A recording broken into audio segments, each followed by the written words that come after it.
Hi, my name is Lorraine Nardella. I'm 56 years old.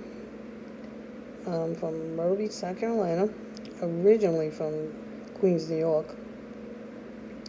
I have two beautiful daughters, 19 and 20, both in college. One is going to graduate next year to become a kindergarten teacher, and my baby, she's going to be a physical therapist assistant when she graduates. Been married almost 25 years, and my hobbies are cooking and crafting. And the story that I like to tell, that I'm most comfortable telling, is about when I was a kid. And I tell this story to the children that I work with, because I work in a mental health hospital with children with mental issues. I don't know if I want to call them mental issues. I want to call it more behavioral problems. You know, and I tell them that about how I dropped out of school in ninth grade, how I had to go to work and help support my parents and everything, and how back when I was growing up a long time ago, how they never really pushed girls to be, like go to college and finish school and all that stuff. Where I'm from, it was mostly, they pushed you to date a nice guy, get married, raise your kids, be a stay-at-home mom.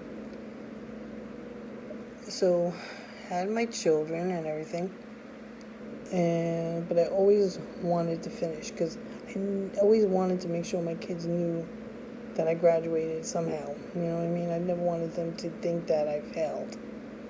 That I dropped out and that was it. Because how could I push them to do something when I didn't do it myself? I never believed in that.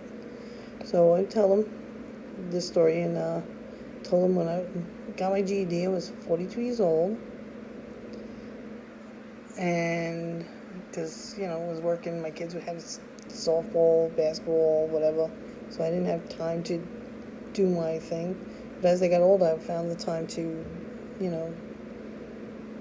get my GED that I always wanted. So from 42 to now, just working and taking care of my husband got sick, I take care of him, a whole bunch of different things going on. So finally, I was sitting there with my daughter, and I was talking about it, and I was like, you know what, I think I'm going to go back to school. And she said, you should. Both of them did. So I signed up for the first class, and how nerve-wracking that was. It's still nerve-wracking. And I told the kids, the reason why I tell the kids about that particular story is because most of the kids that I deal with either don't go to school, or they're in and out of facilities and never get an education because half these facilities don't have any teachers or anything, and they're like lost souls. And they're always thinking, well, nobody cares about them. No one, they're not going to be able to do anything because they don't have school. I said, but you can always get school. Look at me. You can always go to school. Nothing's stopping you but you.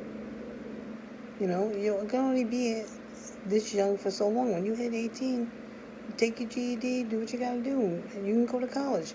You can go to and they didn't even know that you can go to college after getting a GED. So I tell them that, and try to give them some hope that this doesn't have definitely define who they are when they grow up.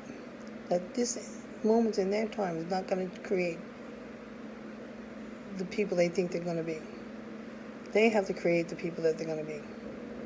So I try to encourage them and tell them the stories about, how it is. That you don't have to stop living because of circumstances. Life happens. Stuff happens. But you can change that. It's all up to you. You're in full control of yourself. So those are the stories that I tell them. So hopefully I can make a difference in one of their lives. And I think I do.